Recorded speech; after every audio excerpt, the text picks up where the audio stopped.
الحمد لله نحمده ونستعينه ونستغفره ونعوذ بالله من شرور أنفسنا ومن سيئات أعمالنا.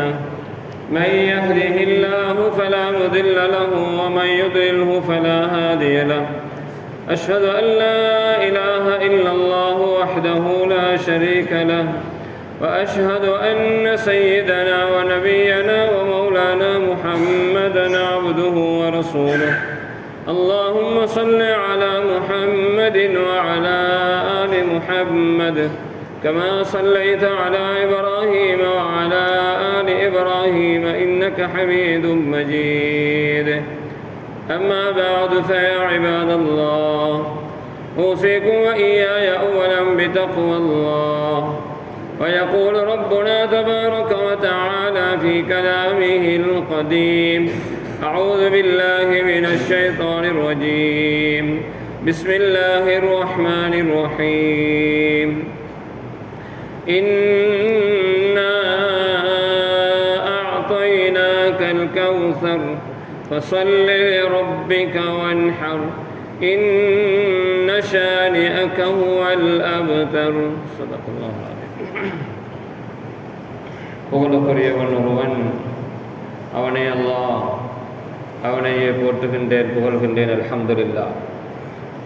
சத்திய தூதர் சன்மார்க்க போதகர் எமதுகளுக்கெல்லாம் உயிரான எமது உயிர்களிலும் மேலான பெருமானார் முஹம்மது முஸ்தபா ரசூலுல்லாஹி ஸல்லல்லாஹு அலைஹி வஸல்லம் அன்னார் பேரிலும், அன்னாரின் உண்மையான வழிமுறைகளை அதன் உண்மையான வடிவில் எடுத்து நடக்கக்கூடிய முஸ்லிமான முஃமினான ஆண்கள் பெண்கள் அனைவர் பேரிலும் அல்லாஹ்வின் ஸலாத்தும் ஸலாமும் என்றென்றும் உண்டாவதாக. புனிதமிக்க ஜுமாவுடைய கடமையை நிறைவேற்றுவதற்காக வல்லவன் அல்லாஹின் இல்லமாம் மஸ்ஜிதிலே அமர்ந்து கொண்டிருக்கும் அவனது நல்லடியார்களே, மேலானவர்களே,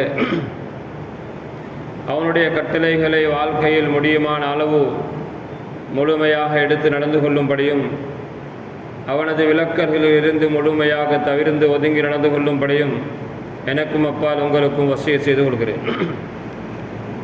அன்பு நிறைந்தவர்களே, எல்லாம் நல்லடியார்களே, புனிதமான ஹஜ்ஜுடைய காலத்தில் அதிகமாக துல்ஹஜ்ஜுடைய 10 நாட்களுடைய சிறப்பு, உதுஹியாவுடைய விதிமுறைகள், கூட்டு குர்பானுடைய அம்சங்கள் போன்ற விடயங்களை குத்துபாக்களில் தொடர்ந்தேர்ச்சியாக பேசப்பட்டிருக்கும். அல்லாஹ் நல்லடியார்களே, மேலானவர்களே, சகோதரர்களே, குர்பானை பொறுத்த வரையில் ஒரு சுன்னத்தான காரியம். இந்த குர்பான் அது நிறைவேற்றப்படுவதற்காக நியத்து வைத்திருக்கின்றவர்கள் எப்பொழுது நியத்து வைத்திருந்தாலும், குர்பான் கொடுக்க வேண்டும் என்ற எண்ணம் கொண்டிருந்தாலும், துல்ஹஜ் மாதத்தினுடைய தலைப்புறை தென்பட்டதிலிருந்து உதுஹியாவுடைய பிராணியினுடைய கழுத்திலே கத்தியை வைத்து அறுக்கப்படும் வரைக்கும் உதுஹியாவுக்காக நியத்து வைத்தவர் மட்டும் மேலான ரசூலுல்லாஹி ஸல்லல்லாஹு அலைஹி வஸல்லம் அவர்கள் சொன்ன ஹதீஸ் முஸ்லிமில் பதிவு செய்யப்பட்டிருக்கிறது. யார் உதுஹியாவுக்காக நியத்து வைத்திருக்கிறார்களோ, துல்ஹஜ் மாதத்தின் தலைப்புறை தென்பட்டதிலிருந்து அவர் தலைமுடிகளை, நகங்களை களைவலில் இருந்து தவிர்த்து கொள்ளட்டும் என்ற ஹதீஸின் அடிப்படையில், கண்ணியத்துக்குரியவர்களே, மேலானவர்களே, சகோதரர்களே, துல்ஹஜ் மாதத்தினுடைய தலைப்புறை தென்பட்டதற்கு பிறகு யாராவது நியத்து வைத்திருந்தால், அல்லது இன்று நாளை மறுதினம் என்று இன்னும் அவர்களுக்கு நியத்து வைப்பதற்காக உதுஹியாவை கொடுப்பதற்கு எண்ணம் கொள்வதற்கான சந்தர்ப்பம் மீதமாக இருக்கிறது. அப்படி யாராவது இன்று நாளை நியத்து வைத்திருந்தால், இதுவரைக்கும் அவர்கள் நகங்களை களைந்ததும் முடிகளை வெட்டியதும் குற்றமாக இருக்க மாட்டாது. கனவான்களே, சகோதரர்களே, மார்க்கத்தில் சில விடயங்கள் நமக்கு வழிகாட்டப்பட்டிருக்கின்றன. அந்த வழிகாட்டப்பட்ட விடயங்கள் மார்க்கத்தில் எப்படி வழிகாட்டப்பட்டிருக்கின்றதோ அந்த முறை பிரகாரம் நாம் செயல்படுத்துவதன் மூலமாகத்தான் அதனுடைய பூரணமான நன்மை கிடைக்கும். வமா நஹாக்கும் அன்ஹு ஃபன்தஹு. அல்லாஹ்வுடைய தூதர் ஸல்லல்லாஹு அலைஹி வஸல்லம் உங்களுக்கு எதையெல்லாம் கொண்டு வந்து தந்தார்களோ, காட்டி தந்தார்களோ, அவைகளை வாழ்க்கையில் எடுத்து நடந்து கொள்ளுங்கள். எவைகளை அவர்கள் தடை செய்திருக்கிறார்களோ அவைகளை தவிர்த்து கொள்ளுங்கள் என்ற அல் குர்ஆனுடைய வசனத்தினுடைய அடிப்படையில் மேலானவர்களே, சகோதரர்களே, எந்த ஒன்றை செய்தாலும் அது மார்க்கமாக செய்யப்படுவதாக இருந்தால் அல்லாஹ்வுடைய தூதர் ஸல்லல்லாஹு அலைஹி வஸல்லம் அவர்கள் குர்ஆனினுடைய அந்த வஹீயினுடைய வெளிச்சத்தில் நமக்கு வழிகாட்ட இருக்க வேண்டும் என்பது மிக முக்கியமானது. வழிகாட்டப்படாத ஒன்றை நம்முடைய வாழ்க்கையில் செய்து அதை இபாதத் என்று நினைத்துக் கொண்டால் அதற்கு பெயர்தான் பித்அத் என்று சொல்லப்படுகிறது. அல்லாஹ்வுடைய தூதர் ஸல்லல்லாஹு அலைஹி வஸல்லம் போதிய அளவு நமக்கு வழிகாட்டி இருக்கிறார்கள். இஸ்லாத்தை நபியுல்லாஹி ஸல்லல்லாஹு அலைஹி வஸல்லம் ஹஜ்ஜத்துல் வதாவுல சஹாபாக்களுடைய முன்னிலையில் அல்லாஹ் தஆலாவை சாட்சியாக வைத்து சஹாபாக்களிடத்தில் ஒரு கேள்வி கேட்டார்கள். ஹல் பல்லக்து, உங்களுக்கு என்னிடத்திலே அல்லாஹ்வினால் ஒப்படைக்கப்பட்டவைகளை நான் உங்களுக்கு முழுமையாக எத்தி வைத்து விட்டேனா என்று கேட்டபொழுது சஹாபாக்கள் சொன்னார்கள், பல்லக்த வ நஸஹ்த வ அத்தைத்தல் அமானா.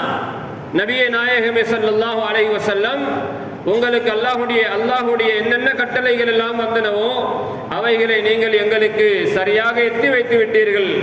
வனசஹ்த, உம்மத்துக்கு நீங்கள் சரியான நலவை நாடி எல்லா விடயத்தையும் செய்திருக்கிறீர்கள். வஅத்தைத்தல் அமானா, உங்களுக்கு அல்லாஹ்வினால் வழங்கப்பட்ட அமானிதத்தை பூர்த்தியாக நிறைவு செய்து விட்டீர்கள் என்று சஹாபாக்கள் சொன்ன பொழுது மேலான ரசூலுல்லாஹி ஸல்லல்லாஹு அலைஹி வஸல்லம், அல்லாஹும்ம ஷஹத், யா அல்லாஹ், நீ சாட்சியாக இருந்து கொள் என்று 3 தடவைகள் அல்லாஹ்வை சாட்சியாக வைத்தார்கள். அல்லாஹ்வுடைய தூதர் ஸல்லல்லாஹு அலைஹி வஸல்லம் காட்டி தராதவை என்பது சகோதரர்களே, மேலானவர்களே, அது ஷரீஅத்தாக இருக்க மாட்டாது. அல்லாஹ்வுடைய தூதர் ஸல்லல்லாஹு அலைஹி வஸல்லம் அவர்களுக்கும் அல்லாஹுக்கும் மட்டும்தான் ஷரீஅத்தினுடைய ஒன்றை உருவாக்கவோ இல்லாமலாக்கவோ முடியும். கனவான்களே, மேலானவர்களே, சகோதரர்களே, குர்ஆனிலே சில ஆயத்துகள் இறக்கப்பட்டன. அந்த ஆயத்துகளுடைய சட்டங்கள் மாற்றப்பட்டு அதற்கு பகரமாக வேறு சில ஆயத்துகள் இறக்கப்பட்டன. அல்லாஹுக்கு மட்டும் அதிலே அதிகாரம் இருக்கிறது.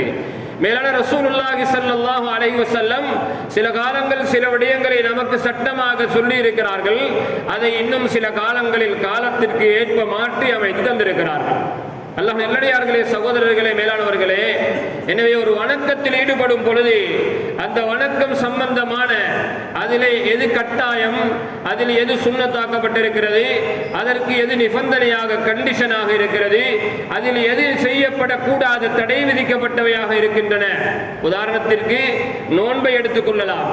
நோன்பு யார் நோன்பு நோக்க வேண்டும் என்ற ஒரு நிபந்தனை இருக்கிறது. முஸ்லிம் அல்லாதவர் நோன்பு நோக்க முடியாது. பருவ வயதை அடையாதவர் நோன்பு நோட்பதனால் பருவ வயதை அடையாதவர்களுக்கு நோன்பு நோட்பதற்குண்டான பயிற்சிக்காக நோன்பு நோக்கலாம். ஆனால் பருவ வயதை அடைந்த புத்தி சுவாதீனம் உள்ள, தனக்கு சுயமாக இயங்கக்கூடிய, செயல்படக்கூடிய, சிந்திக்கக்கூடிய ஆற்றல் இருக்கின்ற ஒருவருக்கு நோன்பு கடமையாகிறது. சகோதரர்களே, மேலானவர்களே, நோன்பு யார் மீது கடமை இல்லாமல் ஆகிறது என்ற விடயங்கள் எல்லாம் நோன்புடைய விஷயத்தில் சொல்லப்பட்டிருக்கின்றன. இதே போலதான் கனவான்களே, சகோதரர்களே, மார்க்கத்தில் எந்த அமலை எடுத்துக்கொண்டாலும் அந்த அமலுக்கு என்ற ஒரு விதிமுறை இருக்கிறது. அந்த அமலுக்கு என்ற நிபந்தனைகள் இருக்கின்றன. அந்த அமலுக்குரிய சுன்னத்தான வழிமுறைகள் சொல்லி தரப்பட்டிருக்கின்றன. எனவே மேலானவர்களே, கனவான்களே, சகோதரர்களே, உதுஹியாவும் அப்படியான ஒன்றுதான். உதுஹியாவுக்கு என்ற ஒரு அடிப்படை இருக்கிறது. சையதுனா இப்ராஹிம் அலைஹிஸ்ஸலாம் தன்னுடைய மகன் இஸ்மாயில் அலைஹிஸ்ஸலாம் அவருடைய கழுத்திலே கத்தியை வைப்பதற்காக அல்லாஹ்வுடைய கட்டளைப்படி தயாராகி அங்கே அவர்களை அழைத்து கொண்டு சென்று மினாவுடைய பள்ளத்தாக்கில இஸ்மாயில் அலைஹிஸ்ஸலாம் அவர்களை படுக்க வைத்து அங்கே ஒரு சம்பவம் நடைபெறுகிறது. அந்த நிகழ்வை அல்லாஹ் சுப்ஹானஹு வ தஆலா அல் குர்ஆன்ல தெளிவுபடுத்துகிறான். சகோதரர்களே, மேலானவர்களே, உதுஹியா என்பது பல நோக்கங்களோடு நிறைவேற்றப்படுகின்றன. உல்ஹியா என்பது பல நோக்கத்தோடு நிறைவேற்றப்படுகிறது.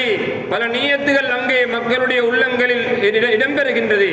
ஆனால் கனவான்களே, சகோதரர்களே, இப்ராஹிம் அலைஹிஸ்ஸலாம் தன்னுடைய மகனை அறுப்பதற்கு அல்லாஹ்வுடைய கட்டளை வந்த பொழுது அந்த கட்டளையை ஒரு அணுவளவாவது தாமதப்படுத்தாமல், அந்த கட்டளையை நிறைவேற்றுவதற்கு பின்வாங்காமல், அல்லாஹ்வுடைய கட்டளை இது, எனக்கு எப்படி அல்லாஹ்வுடைய கட்டளை வந்திருக்கிறதோ அதை அப்படியே நிறைவேற்ற வேண்டும் என்ற உணர்வோடு செல்கிறார்கள். சகோதரர்களே, மேலானவர்களே, மனைவி ஹாஜர் அலைஹிஸ்ஸலாம் அவர்களும் அதற்கு உறுதுணையாக இருக்கிறார்கள். மகனாக இருக்கின்ற இஸ்மாயில் தன்னுடைய கழுத்திலே கத்தி வைக்கப்பட போகின்றது என்பதை தெரிந்து கொண்டு கூட அங்க வாப்பா தந்தையாக இப்ராஹிம் அலைஹிஸ்ஸலாம் அவர்களுக்கு சில உபதேசங்களை சொல்லிக் கொடுக்கிறார். என்னுடைய அருமை தந்தையே, என்னை நீங்கள் அறுப்பதற்காக தயாராகும் பொழுது என்னுடைய 2 கால்களையும் 2 கைகளையும் இறுக்கமாக கட்டிக்கொள்ளுங்கள். என்னை மல்லாக்க படுக்க வைத்துக் கொள்ளாமல் என்னை குப்பர படுக்க வைத்து அருங்கள். என்னுடைய உடம்பில் இருக்கிற ஆடைகளை கரண்டி பக்கத்திலே வைத்துக் கொள்ளுங்கள்.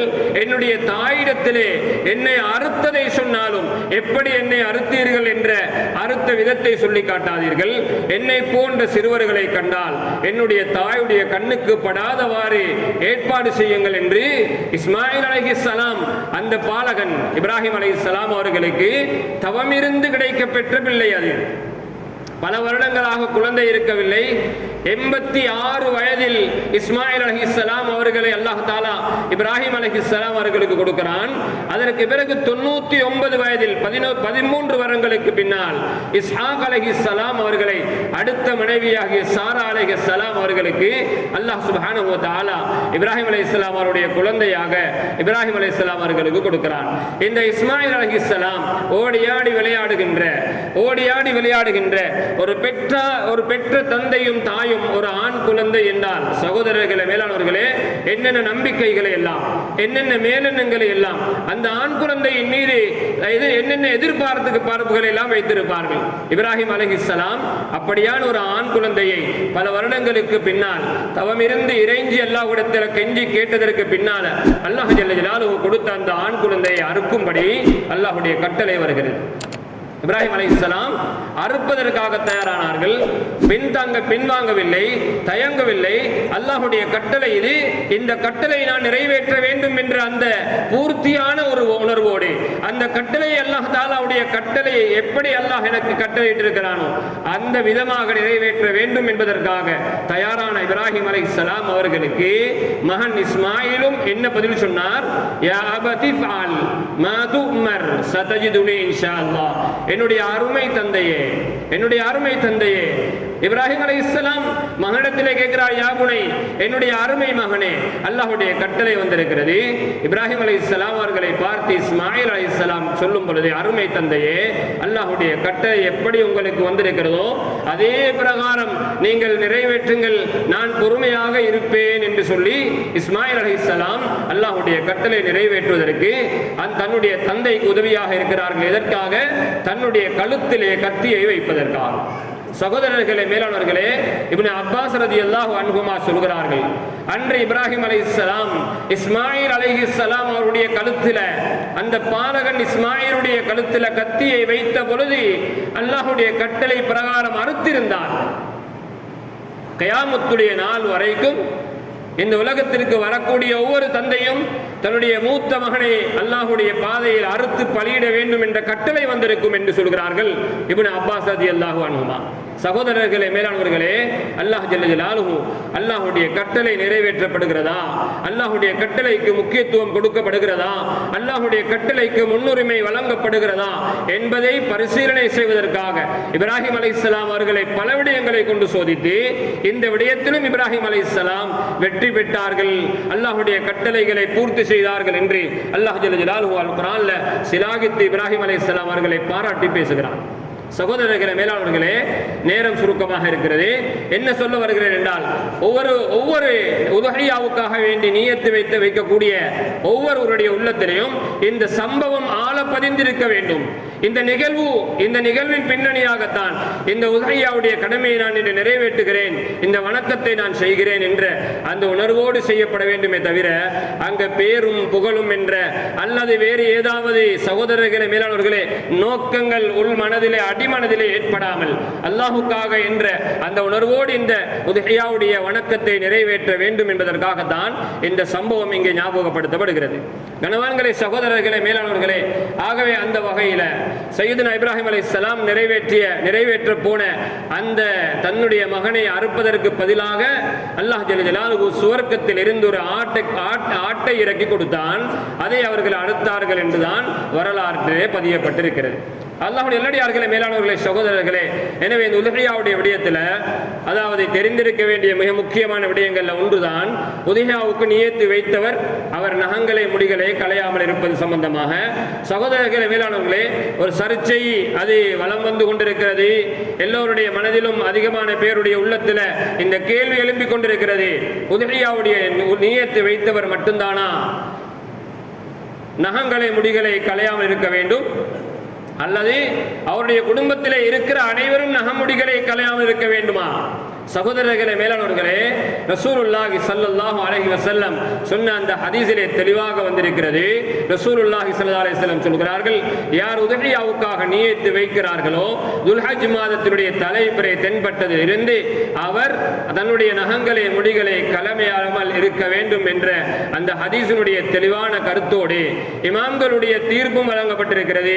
உதஹியாவுடைய நியத்து வைத்தவருடைய குடும்பம், அதாவது அவருடைய மனைவி, அவருடைய பிள்ளைகள், அவருடைய பொறுப்பிலே அவருடைய பெற்றோர் இருக்கலாம், அவருடைய பொறுப்பிலே வேறு சில நபர்கள் குடும்பத்திலே இருக்கலாம், யார் இருந்தாலும் அவர்களுக்கு நகங்களை முடிகளை களையாமல் இருக்க வேண்டும் என்ற கட்டாயம் நிபந்தனை கிடையாது. அவர்கள் நகமுடிகளை களையலாம். இதே போன்றுதான் சகோதரர்களே மேலானவர்களே, உதஹியாவுடைய விஷயத்தில் மாஷா அல்லாஹ் இன்று எல்லா ஊர்களிலும் கூட்டாக குர்பான் நிறைவேற்றப்படுகின்றது என்கின்ற அளவுக்கு எல்லா மஸ்ஜிதுகளிலும் உதஹியாவுடைய விஷயம் இன்று கூட்டு குர்பான் நடைபெற்று வந்து கொண்டிருக்கிறது. அது பாராட்டத்தக்க விஷயம். காரணம் என்னவென்றால், அந்த பெருநாளுடைய அல்லது பெருநாளை தொடர்ந்து இருக்கின்ற அந்த தினங்களில் அறுக்கப்படக்கூடிய உதஹியாவுடைய பிராணி, அந்த பிராணியுடைய மாமிசத்தை சாப்பிட கிடைக்கவில்லை என்று சொல்கின்றவர்களும் இருக்கிறார்கள் என்கின்ற அளவுக்கு சகோதரர்களே, ஊரில் பரவலாக உதஹியாவுடைய மாமிசம் பங்கு வைக்கப்படாமல் ஒரு குறைபாடாக இருந்து வந்தது. அந்த குறைபாடை நிவர்த்தி செய்யும் முகமாகத்தான் இன்று ஊர்ல ஒவ்வொரு மஸ்ஜிதுடைய மஹல்லாவுடைய வாசிகள் அனைவரையும் அவர்களுடைய தகவல் எல்லாம் திரட்டப்பட்டு ஒரு வீட்டில் எத்தனை குடும்பம் இருக்கிறது, ஒரு வீட்டுக்கு எத்தனை பார்சல் செல்ல வேண்டும் என்ற அடிப்படையில் எல்லா மஹல்லாக்களையும் அது சரியாக திட்டமிடப்பட்டு நடந்து கொண்டு வருகின்றது. அந்த திட்டத்தின் அடிப்படையில் சகோதரர்களே மேலானவர்களே, எங்களுடைய மஹல்லாவிலும் அப்படி நடைபெறக்கூடியதாக இருக்கின்றது என்றால் மஹல்லாவில் இருக்கக்கூடியவர்கள் அதற்கு பூர்ண ஒத்துழைப்பை வழங்க வேண்டும். அதற்கு மஸ்ஜித் சார்பாக மஸ்ஜிதில் இருக்கிற மஹல்லாவாசிகள், ஊரில் இருக்கிற அதாவது வாலிபர்கள், உடம்புல சக்தி உள்ளவர்கள் அதனுடைய வேலை விஷயங்கள்ல வேலை வெட்டிகள் ஈடுபட வேண்டிய தேவை இருக்கிறது. உதஹியாவுடைய மாட்டை அறுப்பது, அவைகளை துண்டு வைப்பது, பங்கு வைப்பது, அதனுடைய கழிவுகளை முறையாக கொண்டு போய் புதைப்பது, அங்கங்கே கொண்டு போய் வீசாமல் சகோதரர்களே மேலானவர்களே முறையாக அதை அழகாக புதைத்து அதாவது எங்கே அறுக்கப்பட்டதோ அந்த அறுக்கப்பட்ட பகுதியை சுத்தம் செய்வது, இது போன்ற விடயங்கள் செய்வதற்கான தேவையும் அதற்கான உதவியும் தேவைப்படுகின்ற காரணத்தினால சகோதரர்களே மேலானவர்களே, ஊரில் இருக்கிறவர்கள் எல்லோரும் அது என்னுடைய கடமை என்ற உணர்வோட எல்லோரும் அதற்காக ஒத்துழைப்பு வழங்குவது மிக முக்கியமான காரியம். இதே போலதான் சகோதரர்களே மேலானவர்களே, உதஹியாவுடைய அந்த பிராணியை உதஹியா கொடுப்பதற்காக நியத்து வைத்திருக்கிறவர்கள் இன்னும் ஒரு விடயத்தை கவனிக்க வேண்டிய தேவை இருக்கிறது. அதாவது உதஹியாவுக்காக நியத்து வைத்திருக்கிறோம்.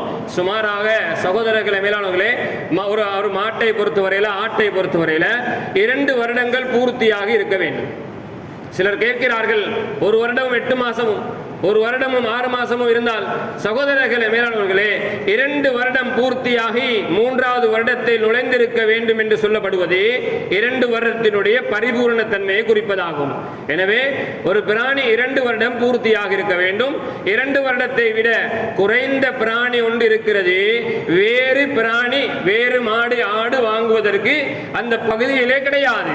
உதாரணத்திற்கு வைத்துக் கொள்ளலாம், இந்த பகுதியில் அவருக்கு 2 வருடம் பூர்த்தியான ஒரு மாட்டை வாங்குவதற்கு அந்த பிராணி எங்கும் காணப்படுவது கிடையாது, வாங்குவதற்கு இல்லை. அப்படியான ஒரு சந்தர்ப்ப சூழ்நிலையில மட்டும் 2 வருடத்தை விட குறைந்த ஒரு பிராணியை வாங்குவதற்கு அனுமதிக்கப்பட்டாலும் அப்படியான ஒரு சூழ்நிலை காணப்படாமை எங்களுடைய ஊர் மட்டுமல்ல எல்லா ஊர்களிலும் இருக்கின்றது. தாராளமாக மாடுகள் ஆடுகள் விற்பனைக்காக கொண்டு வந்து வைக்கப்பட்டிருக்கிறது.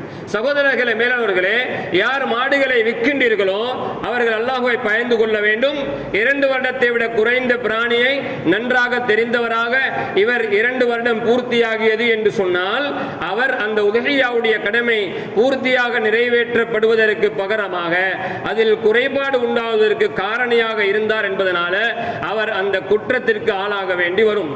ஒரு சில ரூபாய்க்காக, சகோதரர்களே மேலானவர்களே, ஒரு சில சொச்ச கணக்கிற்காக அதை சம்பாதித்துக் கொள்ள வேண்டும் என்பதற்காக இப்படியான மாறுபாடுகள் அல்லது இப்படியான துரோகங்கள் செய்யப்படுமானால் அந்த துரோகம் செய்தவர்கள் அல்லாஹ்விடத்திலே குற்றவாளியாக நிறுத்தப்படுவார் என்பதை அவர்கள் அதாவது அடிமனதிலே ஆழ பதிந்து கொள்ள வேண்டும்.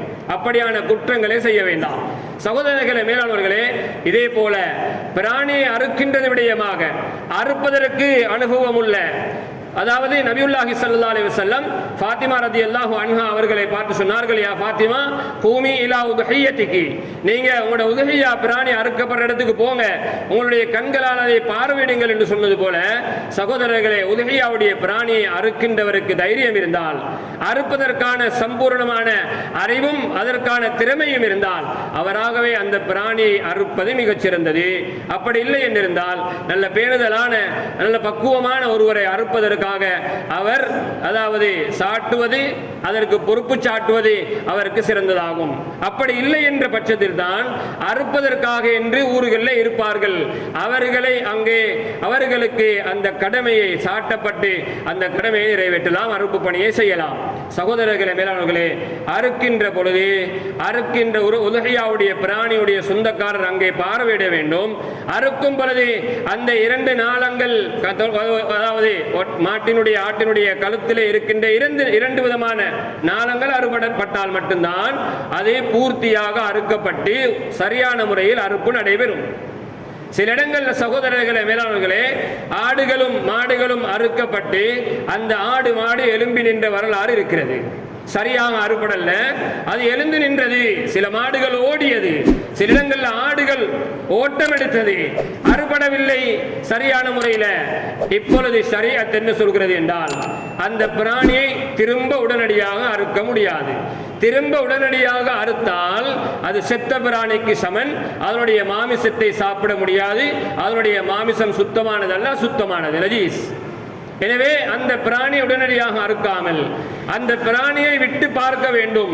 அது சில நாட்களுக்கு உயிர் வாழும் என்று அந்த பிராணியை பார்த்தால் சொல்லலாம் என்றிருந்தால் மட்டுமே அந்த பிராணியை திரும்ப அறுக்கலாமே தவிர, உடனடியாக எழுந்து ஓடிய கோழியாக இருக்கலாம், மாடாக இருக்கலாம், ஆடாக இருக்கலாம், எழுந்து ஓடியது என்று வைத்துக் கொள்ளுங்கள், அறுப்பு சரியாக நிறைவேறாததன் காரணமாக அந்த பிராணியை திரும்ப அறுப்பதற்குண்டான சட்டத்தை சரியாக உலமாக்களிடத்தில் கேட்டு பார்த்துக் கொள்ளுங்க. இல்லாமல் எழுந்து ஓடிய பிராணியை திரும்ப பிடித்து அறுத்து 2.5 லட்சம் 3 லட்சம் 4 லட்சம் அதாவது ரூபாய் பெறுமதியான பிராணி அது எழுந்து ஓடிட்டா அது அறுக்காம விட்டால் புதைக்க வேண்டிய நிலைமை உண்டானா நஷ்டமே. சகோதரர்களே மேலானவர்களே, அது நஷ்டம் மண்ணுக்குள்ளே போகட்டும், ஆனால் உடம்புக்குள்ளே ஹராமாக செல்ல முடியாது. நஷ்டமாகட்டும் பிரச்சனை கிடையாது, ஆனால் உடம்புக்குள்ளே ஹராமானதாக செல்ல முடியாது. சரியான முறையில் அறுக்கப்பட வேண்டும் என்ற விடயத்தில் எல்லோரும் கண்ணும் கருத்துமாக இருங்கள். உங்களுடைய பிராணிகள் அறுக்கப்படுற இடங்கள்ல நீங்கள் அந்த இடத்திலே ஆஜராக இருங்கள், அதை கண்காணியுங்கள், சரியாக அறுப்பு நடைபெறுகிறதா. அதே போன்றுதான் சகோதரர்களே மேலானவர்களே, உதவியா கொடுக்கின்றவர் கடனாளியாக இருந்தால் அவர் உதவியா கொடுப்பதை விட அவருடைய கடனை நிறைவேற்றுவது சிறந்தது. இருக்கிறது சகோதரர்களே மேலானவர்களே, அதாவது முன்னுரிமை வழங்கப்பட வேண்டிய விஷயங்களுக்கு முன்னுரிமை வழங்கப்பட வேண்டும். உதவியா கொடுக்கிறார், ஆனால் ஊரெல்லாம் கடன். உதவியா கொடுக்கிறார், இவர் வட்டியோடு தொடர்பு. உதவியா கொடுக்கிறார், இவர் ஹராமான வழிகளில் சம்பாதித்த பணம். சகோதரர்களே மேலானவர்களே, ஹராமான முறையில் சம்பாதித்தது என்பதற்கு விளக்கம் சொல்ல வேண்டிய தேவை கிடையாது. ஹராமான வழியில் சம்பாதித்த பணத்தால் இவர் உதஹியா கொடுத்தால் உதஹியா நிறைவேற மாட்டாது.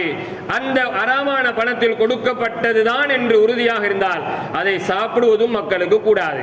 எனவே சகோதரர்களே மேலானவர்களே, அப்படி கொடுக்க வேண்டிய கடன் இருந்தால் கடன் கொடுக்க வேண்டும். ஹஜ்ஜுக்கு செல்கிறார்கள், உம்ராவுக்கு செல்கிறார்கள், கடன் இருக்கிறது சகோதரர்களே.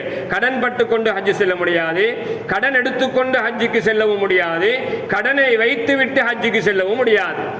அறிஞர்கள் சொல்கிறார்கள், ஒருவருக்கு ஒருவர் கடன் கொடுக்க இருக்கிறார். சுமாராக சமகாலத்தை பொறுத்தவரையில் 20 லட்சம் ரூபாய் ஹஜ்ஜுக்கு தேவைப்படுகிறது என்று வைத்துக் கொள்ளுங்கள். இவர் 50 லட்சம் ரூபாய் கடனாக இருக்கிறார், அல்லது 10 லட்சம் ரூபாய் கடனாக இருக்கிறார். இவர் அந்த 10 லட்சத்தை கொடுத்தால் இவருக்கு ஹஜ்ஜுக்கு செல்வதற்கு பணம் போதாது.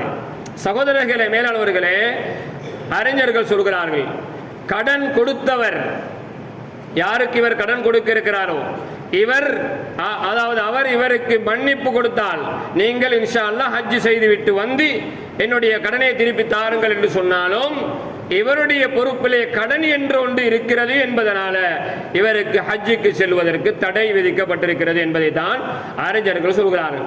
அதனால் சகோதரர்களே, மேலானவர்களே, இப்படியான விடயங்கள் சில இடங்கள்ல பில்லுகள் கடனாக இருக்கலாம்.